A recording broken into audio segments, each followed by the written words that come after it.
Awesome.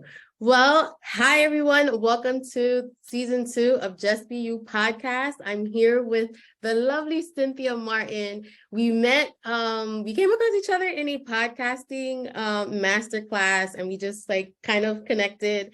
And I thought she would be a fabulous guest to have on the show. She's a coach, and from our initial interaction, she had so much to share. So I just thought, let's bring her on, let's get to know each other and have a little fun. And just share the world, your knowledge, what you've experienced, and just help other people and other women along the way. So welcome, Cynthia. Thank you so much, Delia. So happy to be here with you and your audience. I'm really excited to have this be the first conversation of the year, and more importantly, to be speaking to other women who are in this space of wanting to level up their lives or wanting to shift in a different direction or find clarity. So really happy to be here with you and really excited for all the things that you're doing with this community. Awesome. Thank you. So how long have you been a coach, and what actually got you into this space and into energy? Excellent. So let me start with what it is that I do and who I am, so that you all can kind of have some context. So I am an empowerment coach. I focus primarily on transforming the self from the inside out. And how I do that is helping people master their mind. And it's not just about mindset, although mindset is a core part of what I do. It's the whole person approach. And I think it really kind of fits to what your audience is probably interested in, because we're not a one-dimensional person.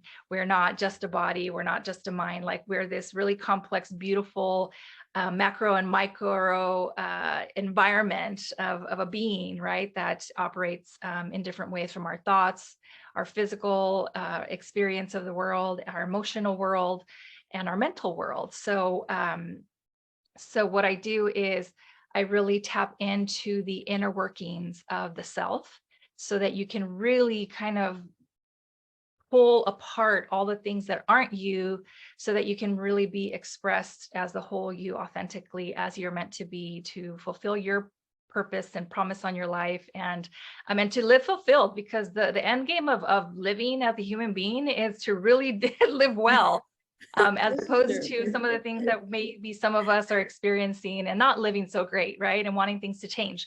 So I help you really discover that for yourself. And what kind of makes what I do different is that I work at the level of the subconscious mind. So, we can talk a little bit about that for those that don't know, but it's the background operating system, kind of like on your phone, of what's going on and draining the battery when you don't even know things are running as apps in the background.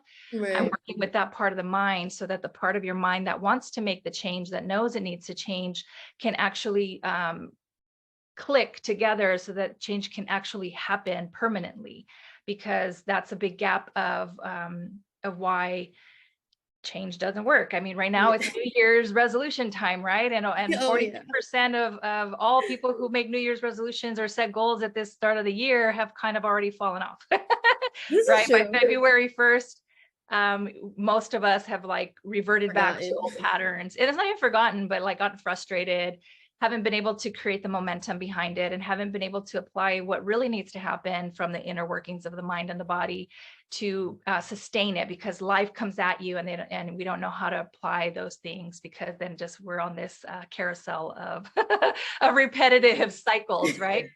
And then you asked me about energy. So part of what I do as well is really focusing on the understanding and the leveraging of energy. We can all understand the energy from the concept of how we feel, right? Everybody can use that example and probably has felt it and said, okay, today I don't have the energy for this. You literally can feel whether you have the battery to operate in doing something or not. So energy is an internal resource that we experience for ourselves, and then how we interact with other people and the world influences our level of energy as well. And then what we put into our bodies, what we consume in our minds, right? Like what you're consuming in media, digitally, everything that it's input and output, right? In terms of energy, from food to knowledge to environment. And that's a really important core part of the process that I use is really helping people to tap that, because this whole time scarcity thing that we operate from in this current fast-paced world of constant change Oh, is yeah. that we're always worrying about time and trying to find time to do things when it should be flipped.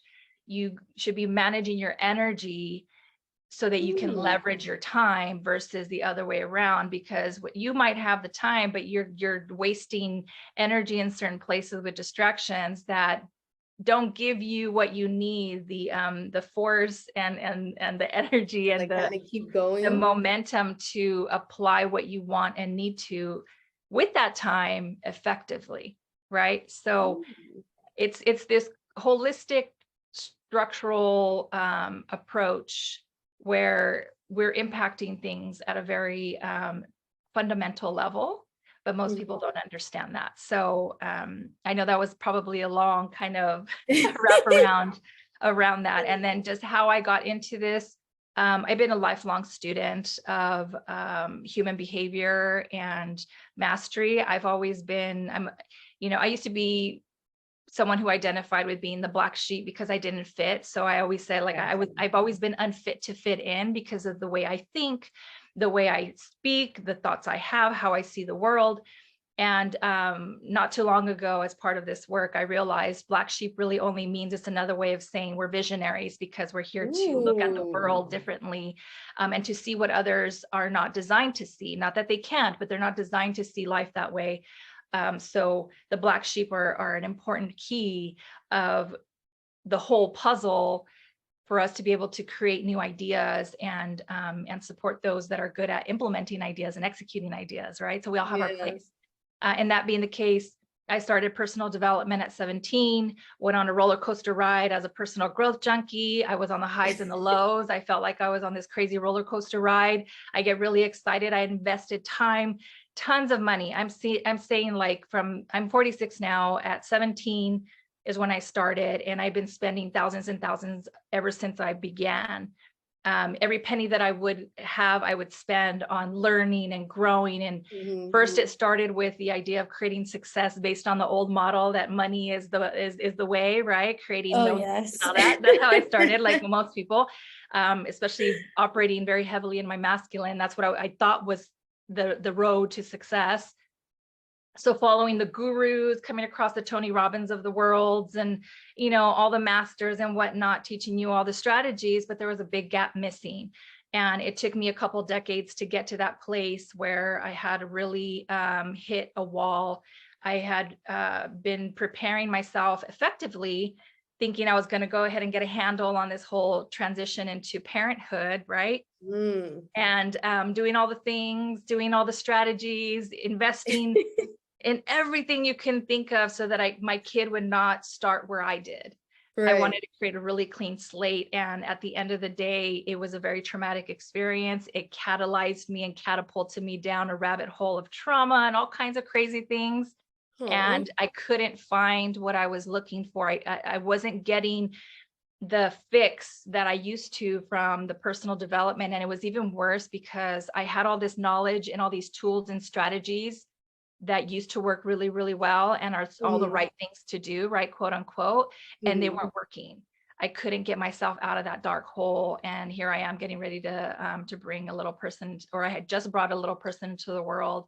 I was going through a really difficult mental and emotional challenge. I had PTSD postpartum, but it was undiagnosed. So wow. Yes. So that's a whole nother conversation, girlfriend, but I'm like, wait, that can happen? Yes. PTSD postpartum. So it was a very traumatic experience, one of those situations where it was touch and go and one of us wasn't going to make it kind of thing. Oh, wow. Yeah, it is pretty intense, but it was kind of like what people would call an awakening from a spiritual perspective, because I am a spiritually focused coach.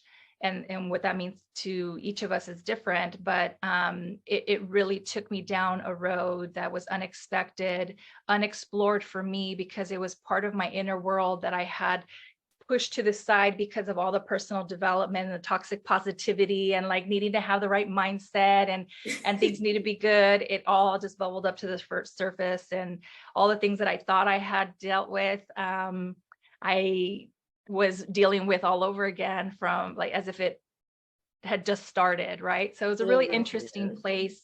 And the curious part is that my journey was really motivated by trying to help my daughter, because there was experiences that she was having as a baby that I couldn't explain, but I remember having like a visceral remembrance of it. Like, I've been through this, but I don't know what this means. And then I go to doctors and specialists and nobody can help me. And then I found a whole new world in the spiritual and the metaphysical world and in the neuroscience and a different pathway of epigenetics. So that's how I got into the work that I'm in now, right? Because people think, coaching, business, spirituality, how does that all fit together? But it does very much so fit together. And all of that has kind of really played into how I got here. So in summary, after all that is, I went through hell and back several times so that I can really figure out what I was missing for someone that had a very unique experience, who was neurodiverse in the sense that I didn't fit. I couldn't acclimate in a place anywhere. I was really good at shape shifting and on the surface fitting in, but internally I felt displaced all the time. And so I created, through a lot of trial and error, working with a lot of clients, trauma-informed work that is really integrative, so that I can help people feel really, really safe to explore those dark sides of themselves, especially after being on a long journey of personal development. So that they can understand what the gaps are and really address it without going the traditional path of like talking it out and trying to figure out where it came from, and just really kind of diving root cause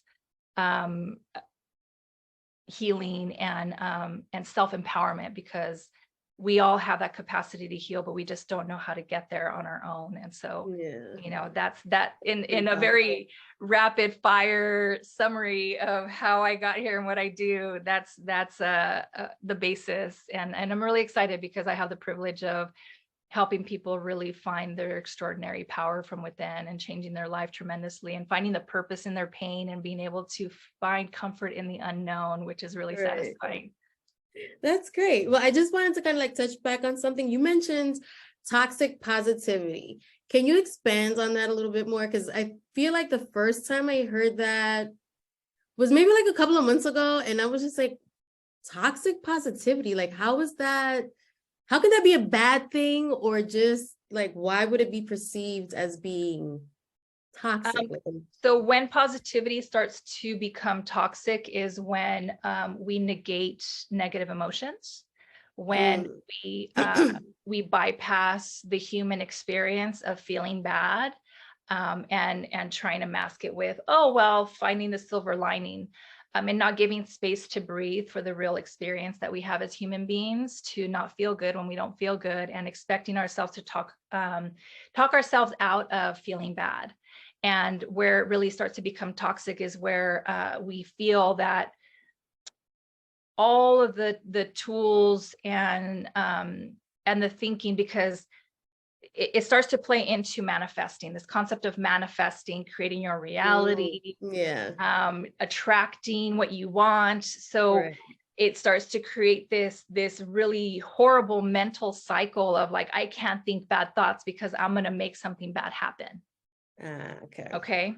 And so the problem with that is there's many different layers that are really dangerous about that. One is that is not a hard and fast rule. It's not, the universe is going to say, you know what, you had a negative thought, you were judgmental about that one person, now you're going to go destroy their life.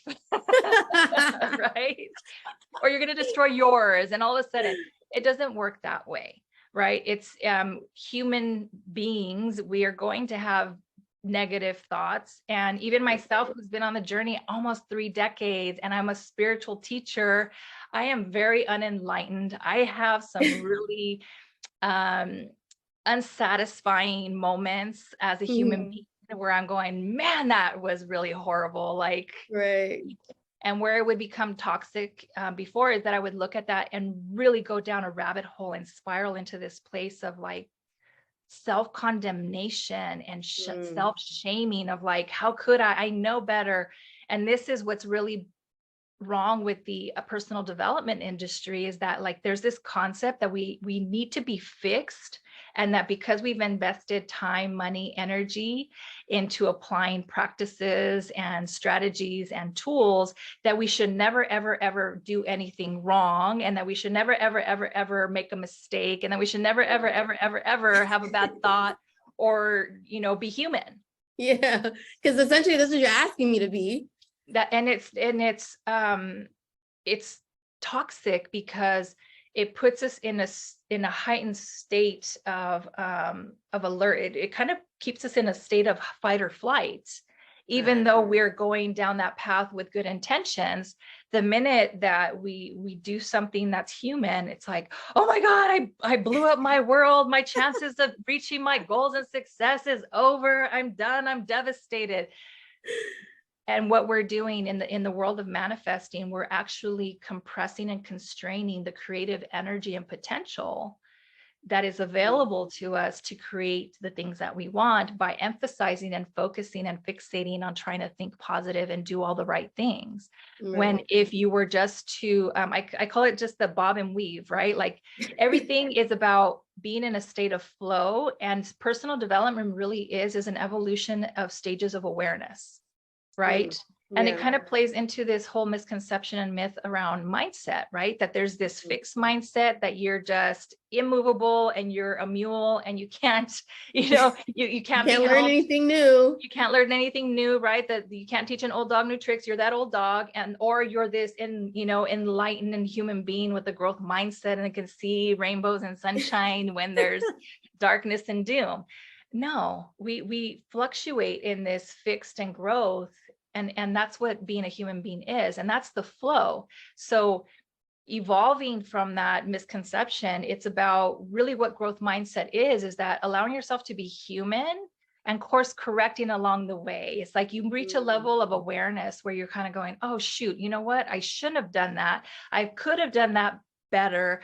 I really feel bad about the choice that I made. I would have done it different if I had an opportunity to really see what I'm seeing now. Right. And then having self-compassion, which is a really key ingredient, right? So for those of you listening, this is self-care, self-love. It's about self-compassion. It's about like really being kind and friendly to yourself and forgiving for being human. And in that moment of self-reflection, then you follow it with self-compassion, going, man, my heart of hearts, knowing who I am, I really would have done it differently if I had the sense in that moment to make a more conscious choice. And then knowing that the toxic positivity would just been like, you suck, that's it, you blew it. Right. Whereas, that really fluid flowing growth mindset is saying, you know what, now that you know that what you don't want and what you could do better, now you have a chance to make it better, right, and do it different. And it's a fluid, ever, fluctuating experience. And that's what flow is. So it's more about striving to be in a state of flow, bobbing and weaving, knowing that you're going to have missteps, that you're, imagine if you're riding on a little, so my kids, not a roller coaster, but so my kids play Minecraft and they have these little rail cars, right? Like these little box cars like they do in the mines, right? And so imagine just sitting in there and you're kind of flowing with life, and or better yet, a better example is like being like a river of water. Okay. Being fluid, because rivers don't try to push their way through mountains when they reach one, they kind of flow around it. Right. And when they find, crevices in between the mountain, you can go ahead and maneuver around it, right? You're flowing, you're being fluid and flexible, and you're not being derailed when you hit that mountain. Whereas toxic positivity is like you hit that mountain and it's like, oh my God, the world has ended. What am I going to do? You go down a rabbit hole before you're able to come out and apply the tools that really make more sense. So, and you got to think, like, a river doesn't flow in one direction either. So if you were to actually look at a body of water that has a current, in the same section, the body of water could be flowing in a swirl and it can be going opposite directions on two different sides. I'm sorry, Cynthia, give me 1 second. I'm No sorry. problem. Yes, but you gotta love editing, so I can just close that It's gap quick. okay. Perfect. But what a poignant moment, right? That's Yes. exactly that. It's to be able to flow versus getting caught up in what's going wrong, right? Nice. No, but So I loved your breakdown between the fixed and the growth, because I recently, well, I'm kind of like in the middle of the mindset psychology book. And that was one of the questions that kind of came up to me, because I'm like, I get the examples, but that's just kind of like life. There's times when, you feel like you can kind of go up against the world and kind of achieve anything and everything. And then there's those moments where it's like, oh, you kind of question yourself, like, can I do this? And I'm just like, well, I don't always think that necessarily makes you to be a person that has a fixed mindset. You're just kind of, going with how life kind of like throws you things, and you just have to kind of like adjust, navigate, and duck and weave and learn something out of it. So I loved that explanation for it, because that's what I was going along. I was like, but wait a minute, in real time, it doesn't always work this way. absolutely. And that's the thing, because the example that you gave is even having a plan. I watched a movie the other day, and it was a couple, and they had been high school sweethearts, and now they're in college, and she has the next 50 years of their life planned out.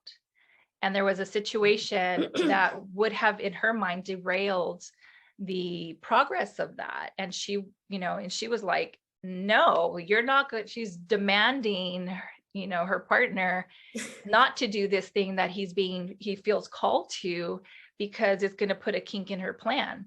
That's a fixed mindset, where it's you're inflexible, like you're so in control of the path that you're taking that you can't even see. It's like having blinders on. You can't even see the opportunity that might be made available to you if you were to be willing to flow with what's being presented. Right. And being explore in that exploratory, curious place. Because I don't know about you, but I started off that way, with that very dominant masculine, success driven, based on the model that I was taught, right? My father and mother were immigrants, and they created a lot of success, but they came with a lot of trauma in their experience. They experienced scarcity and poverty, and a lot of different things to get to that place. So every parent has that, where they want their kids to suffer less or not suffer at all. So they try to prevent and preempt possible problems based on their own experience. Well, that's not a good thing. That's a fixed mindset, because we're trying to define the path in the future for our children based on fear, because we're trying to prevent them from suffering. And although it's coming from a very well-intentioned place, we create those blinders, and we don't teach our children that failure is important. Failure is key. Failure, I teach my kids that, like, you need to fail, and fail big from the start.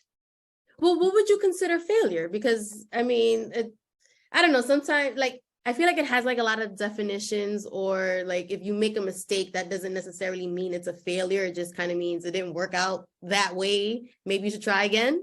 Well, so I'm with you in the terms of how I perceive the experience of failing. I don't see it as failure, because I see it as experience, as growth experience, growth development. Okay. So there's this wonderful movie, I'm not, no sponsorship here, by Disney, which I make my clients watch when they're really struggling with this concept of inflexibility in letting go of control, is called Meet the Robinsons, because it really teaches this new way of looking at not succeeding the way you planned, and creating the outcome you expected. Because most of us define failure in that paradigm as, I have an idea of what I want, and this is what I'm going to do to get it. And these are the steps I'm going to take. And these are the steps that I was told to take that are going to create success based on somebody else's experience. So it's going to work for me. And then you do all the things, and then it doesn't work out that way. Then what do you feel? You feel like a failure. People have that ideology. They have that mindset. Because it's inflexible, then you have been defeated. Then you start going into defeated mode.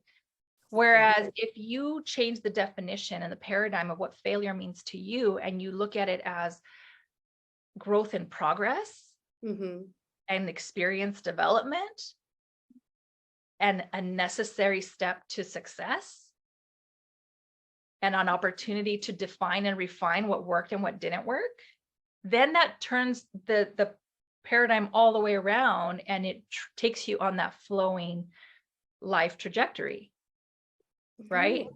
So then you start to connect that with resilience, and you start to connect that with, being unbreakable, because things not going your way are not going to break you down. Things that are not going your way are not going to stop you.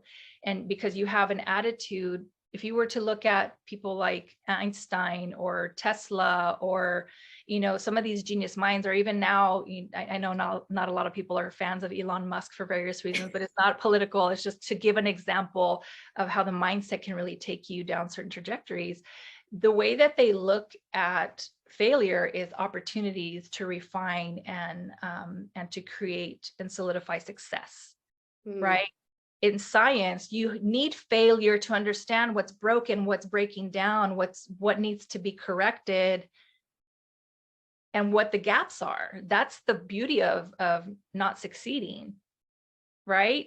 And I remember going through school, I don't know if you had this experience, but I remember, having friends that were from certain parts of the world, especially in the Asian community, and there was no room for failure for them. And this one young woman, she was literally losing her hair because the gap of the cultural difference and the language barrier was, and she was like epitome of perfect child, epitome of brilliance, and where, from Japan is where she was. And here she was actually literally failing out of some of her classes, and she was devastated. She was getting sick every day, like literally physically getting sick. She started losing her hair. She wasn't sleeping because the level of stress of not succeeding at the level that she was accustomed to, because she had never failed in her life up to that point. Wow. And so it made her very, very fragile. Made her very fragile and unable to cope with life. Yeah. And it just manifested in her body that way. Like that's so intense. Like I'm just like wrapping my mind around it. I'm like, oh wow. Like you hear about it, but yeah, the energy. And that's the energy, because the energy is a physical experience too. Yeah. It needs to be expressed, right? Yeah. And if it's not, from being able to express how you feel, being able to express what you think, being able to express your creativity, your body will literally store that toxic energy. Yeah. And it only becomes toxic because it's not flowing out of you. It's not being expressed. It's being suppressed. Yes. Right. Those are really intense feelings. I know I felt that I felt that once very clearly, and it just felt like my entire body was shaking and I couldn't even understand what was happening. I'm just like, I'm losing my mind. I don't like this feeling. And I was just like in conversation with my friend. She was like, oh, you were supposed to do something and you didn't do it. So that was just whatever was pent up in you. So I was just like, really? Like, seriously? Yeah. So it's a real thing. Pent up is the best if you haven't word. felt it already. Absolutely. I didn't mean to cut you off, but you said it's like that word is very powerful in expressing the experience, because it was that pent up energy, the thing that you didn't do that needed to be done. Yeah.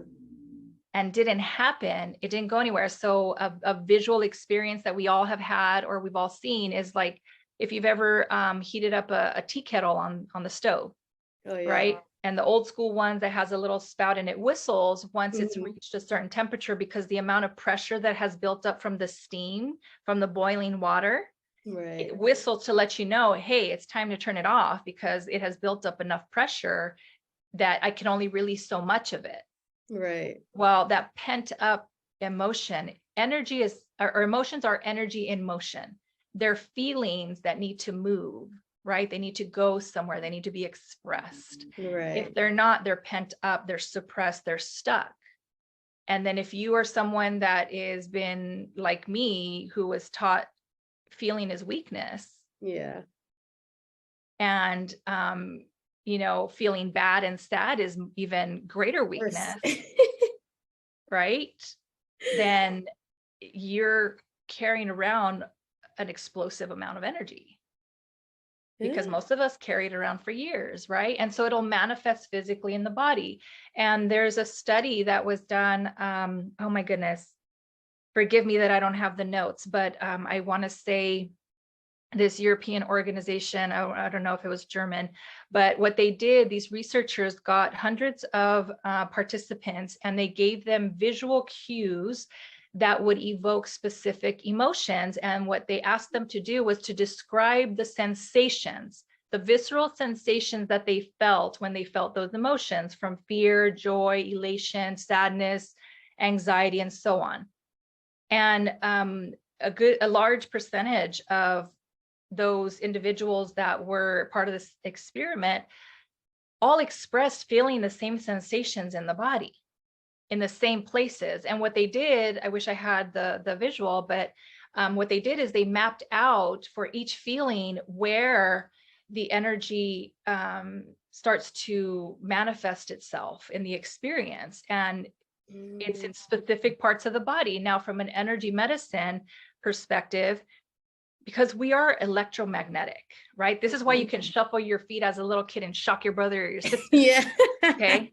We are electricity. The brain operates on electrical impulses that send signals to all of your organisms, your organs, your bones, and so on, so that you can move without thinking, breathe without thinking, and so on.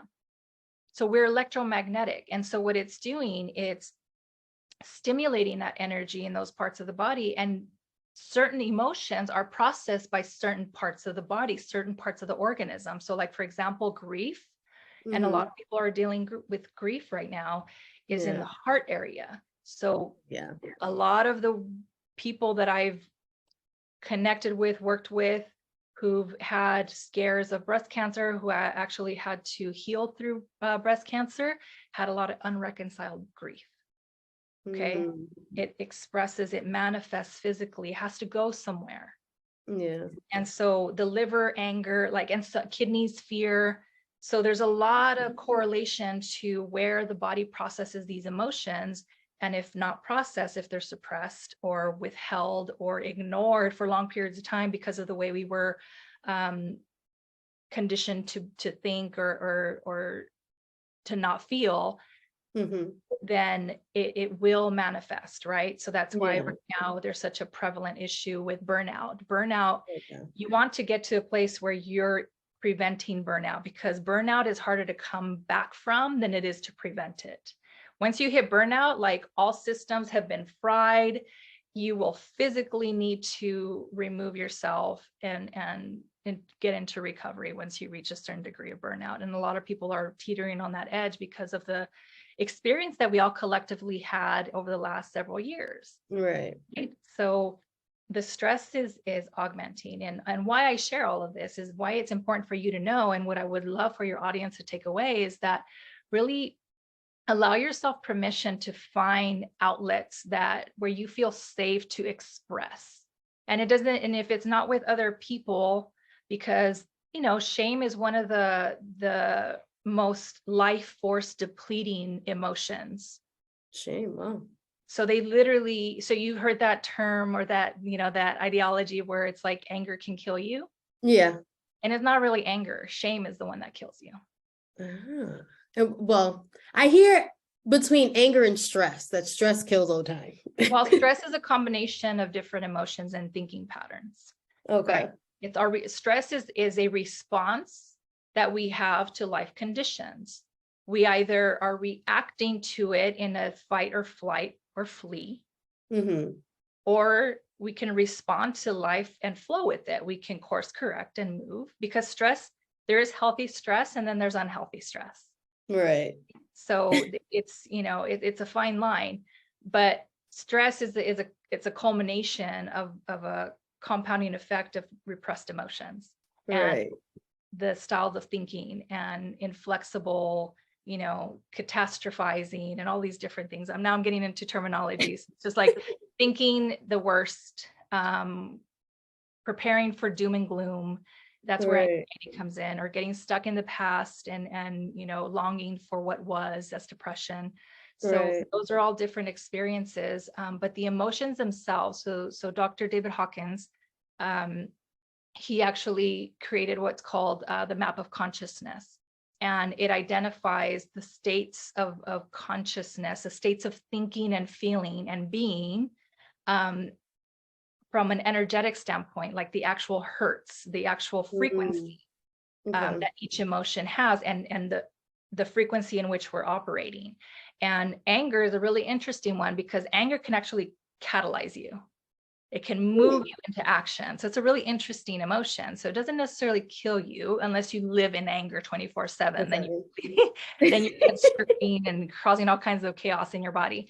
But fear, shame, blame, like those are at the lowest point, and that's where you're literally depleting your life force energy. You're literally draining your battery by experiencing those emotions on a perpetual basis. Now, these emotions on their own are normal.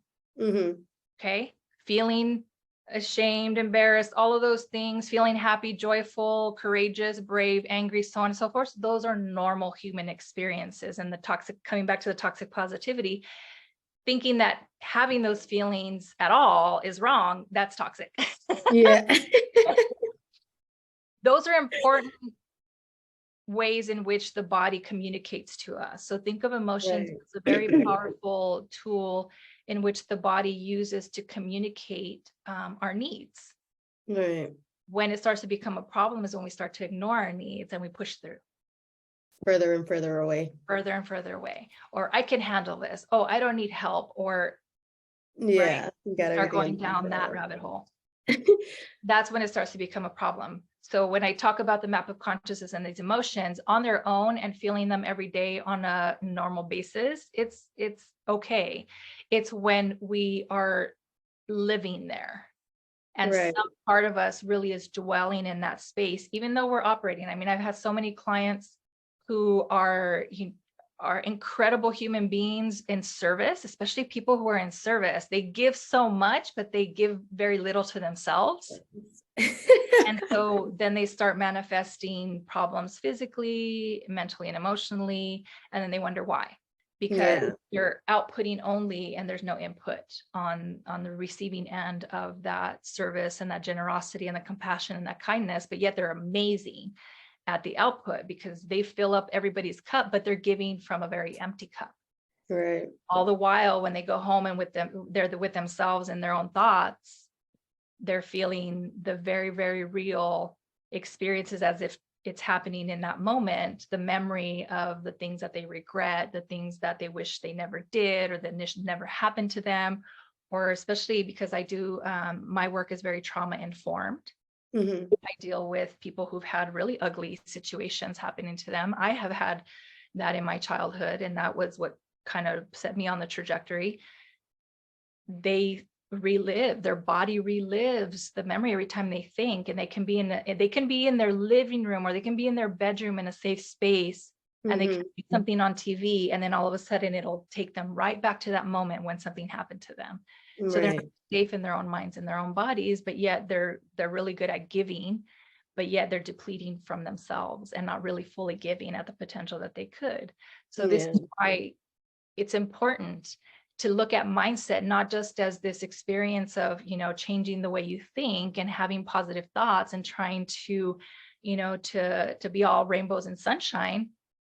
Look at nature. It's not always rainbows and sunshine. She just, she brought a lot of dark clouds and heavy rain. Why? Because it was cleansing. I like that. Cleansing. So I want you to look at it in the same in relation to how nature, operates. Tears and emotions are cleansing. They need to be expressed to support us, to give us insights, to be able to show us, hey, you need something. Can you just take a minute to listen? And give that to yourself? Because when we don't, then we start to, operate at full steam with no gas. And the eventual result of that is burnout, and you're crashing and burning, and it's harder to recover from that. So that was my experience. I had been going full steam ahead until life forced me to stop and learn how to take care of myself. So what would be your 3 tips in, like, I mean, we're already in 2023, but going forward for the rest of the year, what would you give women to kind of prevent themselves from facing that burnout and kind of giving themselves that self-love and that just checking like, hey, how am I feeling? What can I do today to just feel amazing? What would be your tips? Don't strive for amazing would be my first one. Okay. Is that setting the expectation too high? No, it's not, but it goes into the, like, if you're at a place where you can't get yourself to feel good about the day, it's more about making incremental shifts up the ladder to better. Okay, because it is from a place of attainability, sustainability. Okay. It's much harder to get from 0 to 50 than it is from 0 to 1. Okay. See that? That would be my first place. Like if you're in a place, or just as a tool to use on a regular basis, don't strive for excellence if you're feeling like garbage. Yeah. Okay, it's not going to happen. It's only going to make you hyper aware of where you're not. And then you kind of fixate on that part. And then you fixate on what's going wrong, and then it takes you down the rabbit hole spiral, because that's catastrophizing. That's the formula for you to get lost in it and get sucked into that really ugly place. And then it's that much harder to navigate. So it's aiming to feel even 1% better is sufficient. Okay. So 1% better. And there's the formula where it's like, if you were to go, and it doesn't have to be every single day, but like, 1% better a week compounded, right? If you were to take, the formulas of finance, compounding, because $1 can become $10 very quickly just by investing that $1 right, every day. So it's compounding betterment. Got it. That's what you want to, that's the trick. And it's not a trick, but that's the better approach to goal setting, to habit shifting, to transformation. Yes, have a sense of like where the end game is. And then you want to look at what would be the one step, the one thing that is doable, that is reasonable, that is going to make me feel good because I can achieve it. Got it. That I can do right now with where I am, because that's the other side of personal development that I feel is broken, is that this idea that we have to fix ourselves. Well, there's nothing wrong with us. So I think that would really come into play with that first tip, is that the mindset to have is that you're not broken. You don't need to be fixed. There's never been anything wrong with you. Who you are right now is who you needed to be to survive what you've had to survive through. Right. Because that required a certain skill level. And now you're ready to change that. So the trajectory then is to shed all of the survival skills, keep it in the background, because now you have experience if ever needed, right? Your arsenal, if you need it, but you're choosing to move into a place where you don't need it anymore. Got it. And so one step better, one step towards feeling better, one step towards doing better, and creating incremental goal lines, right? You have your big vision goal. The top of the mountain is way over here, right? Yeah. The top of the mountain is way over here, but yet there's little goal posts that are easily attainable and achievable, because consistency, persistency will get you where you need to be. Will get you where you need to go without thinking about the end game. You already know what the end game. You don't need to fixate on that anymore. So one step better. And just, to kind of bring it and wrap it around, there's this There's this story where it talks about this boy who's in the fog and he's riding a horse, and he can't see, like the fog is so dense and he can't see 10 feet in front of him. And he's telling the horse, basically, I'm scared. I don't know how to get where I need to go. I can't see where I'm going. And the horse says, well, can you see what's in front of us? And he says, yeah. He says, okay, well, take that first step. That's the only one you got to worry about. That's the only one you got to think about. And it's the only one you got to focus on, is the step right in front of you. So that's the point of that first tip. Okay, just to kind of wrap it around and really kind of let it sink into your heart. The second one would be prioritize joy. Oh, and that sounds so simple, but yet it's You don't do it. hard for a lot of people. Yeah, prioritize joy. And it doesn't mean like, kind of make a whole 360 if you're not a joyful person. Right. Find moments in the day to pause and feel and observe things that bring you joy. Right? And the tool that I give to my clients, it's like, okay, so what is the thing that you want most? Right?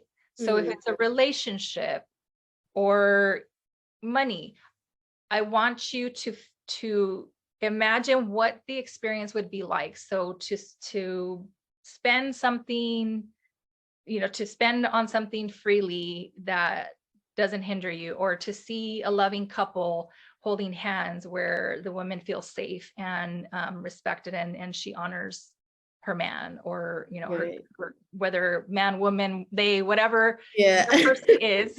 Right. I want to honor everybody. Yeah. That we're in, right? Honoring everybody so that I don't even count whoever your other is. And looking for, I think that's a really good one. Looking for moments in the day to observe the experience you're going to have at the top of the mountain.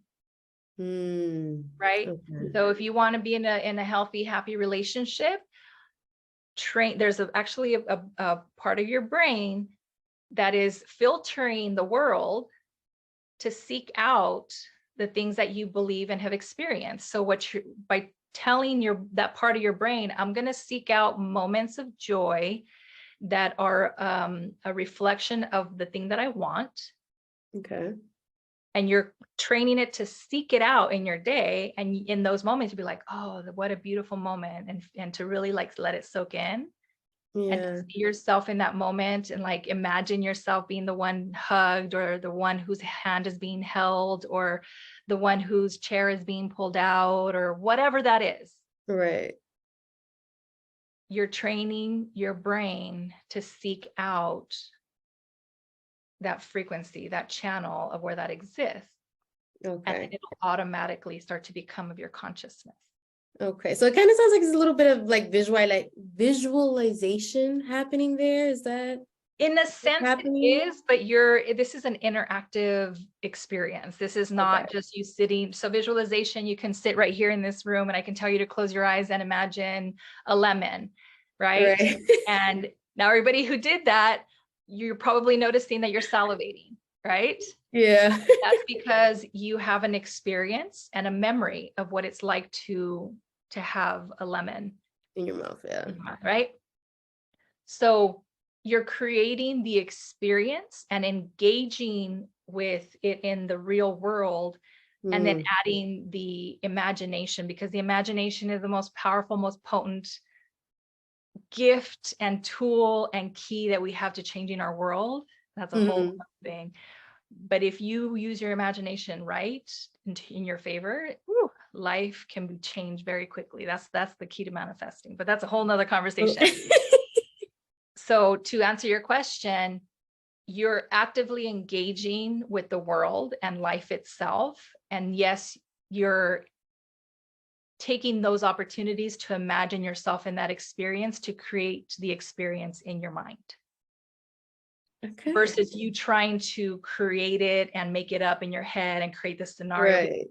That's ineffective for most of us. We can't see ourselves there, and then it starts to become a source of pain. Right.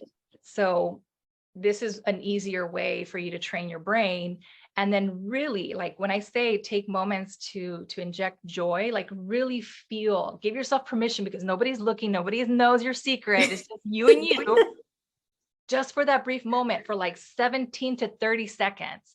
Just for that moment, allow yourself to be like, oh man, that feels so good to hold someone's hand, or to be embraced that way, or to be looked at a certain way, or to be the one paying, cash for that ridiculously expensive thing, or Right. to be driving that car, or to be whatever the moment is. Right. Seek out joy. And it doesn't have to be material things. It's like whatever that meaningful thing is to you. So like me as a parent, I see people, who have a certain type of relationship with their kid, and it gives me moments to be like, okay, this is the moment that I get to immerse myself in, to replace the moment that I had earlier with my kid in that, for that, right? And so that and what's funny is that the day comes full circle, and when I've done that, I start to experience my daughter that way, even though we had a fight earlier. Okay. So you're creating a different state of mind, a different state of energy where people are meeting you at, because that's another thing. People will meet you at the same level of energy that you're at. Right? That's where the matching of energy starts to happen. Yeah. And it's not people matching your energy, you're matching theirs. So there's an exchange. So that's the second tip. Seek joy in your day and immerse yourself in the experience of joy for the things that you're wanting to create for yourself. That's a really powerful one to follow up in creating those incremental micro goals for yourself to move towards the things that you want from an emotional state, physical, or whatever. And the third one, I would say, create. Okay, get into the habit of expressing and use your emotions as your paint. I love that. Okay. Because and I want you to keep this in mind, like if you were to ever go back, and every woman listening, I know you've done it at some point or another, and you listen to the mixtape or the playlist when you were feeling a certain kind of way about something. Most definitely. You've like immersed yourself in all the feels and everything, right? It's really potent because the music that we choose to listen to evokes something in us, like the music, like, ooh, it makes you feel deep in the feels. Yes. It gets in your bones. That's how powerful it is, right? Yeah. So think of how potent that is. Like the most beautiful music, literature, art, like every type of innovation that has come from very potent emotions. That is true. I mean, you got to think about all the great love songs. It's always like somebody that's been heartbroken. It's come from pain and suffering, and why we respond so powerfully to it is because you can feel your feelings in that song. You can feel that they're talking about you. So be the creator. Use your powerful emotions. I don't care if it's like scribbling angry scribbles. Pollock, right? Pollock, he was this artist who would just do, like in his angry fits of rage, he would splash paint all over the canvas and just like aggressively just expressing his anger. And he's one of the most revered abstract artists. Yeah. Look at that. You gotta think. No, that's great. Putting expression to how you feel is probably one of the most cathartic tools that you can use. For some, it's not that aggressive expression. For some, it's very soft. So it could be art, it could be painting, it could be gardening. That's art, like expressing it, putting it out. And it doesn't always have to be words, but it can be, and it can be a combination of all. So be creative, use that as a source of creative fuel to bring something magical into the world, because I guarantee you're going to find, I've had so many clients because I coach people who are wanting to start businesses, right? Right. And one of the most exciting, the most exciting moments are the ones where I was coaching them personally because they were going through a really difficult time. For example, this one gentleman, he was not happy with his life. He was feeling defeated and like he wasn't contributing to his family. He had lost his job. There was all kinds of really bad things compounding on top of him. And so he reached out because I had worked with his wife, and he's like, well, you make these crazy changes with my wife. Like, I need help. I'm willing to talk to you because I've seen what you've done. Yeah. Right? Seen what you've been able to help my wife achieve in herself and how she operates. And she helps me, but it's not enough. I need to talk to someone, and I'm willing to talk to you. And so his creative expression is with food. Oh. So I told him, I said, okay, your therapy is going to be cooking. When you're feeling a certain kind of way, like, so he had to connect with the joy that he gets with cooking. And he started, I'm like, you're going to experiment, you're going to go crazy. So you're going to take all that energy and turn it into creative energy, and you're going to explore, and you're going to be intentional, and you're going to think about how you want people to feel. So you feel this kind of way. What's the comfort you want people to feel when they eat your food? Yeah. So it was with intention, and that's how he started. And now he has a second business. He's growing his catering business. He started off with making his sauces. Nice. His wing business. That's how he started with it. And now he's really excited, and he's living his purpose. And that's beautiful. It came out of a very dark place. Yeah. And now he is so fulfilled because he's bringing joy, and people like respond. They're like, oh my gosh, because they can feel his love, and that he literally pours into his food because he does it with this intention. And it's really incredible what can happen. So, it's so many things. People who didn't think they were writers became writers because that was the way that they were. And that's how it starts, right? So it's not about doing it for the sake of creating something to create a business, but really just to be able to express that thing that's wants to be birthed out of you. And women, we birth things into being. We do. Literally. So those are the 3 tips, just to kind of recap. The first one is to make those, shoot for 1% better, whether it's per day, per week, per month, and give yourself the opportunity to incrementally grow. Don't shoot for the thing that's so far ahead of you that is just going to make you aware of where you're not. And again, making those incremental steps and only focusing on the one that you can see right in front of you, even if the fog is really thick. 2 is and make joy a priority and train your brain to seek it out. So looking for experiences in your everyday life, being the observer, kind of like the nature observers, right? It's like the meerkats in the wild, like observe and connect with joy and immerse your imagination in seeing yourself in that situation that you would find ideal for you. And then 3 is create. Use your emotions as the medium for which you create something new. And it will be a cathartic experience just to be able to move that emotional energy, that stuff that you're holding inside of you in a very safe way that's yours and unique to you, so that you can put it somewhere, and who knows what may be birthed from that place. So I hope those things do support your audience and maybe you.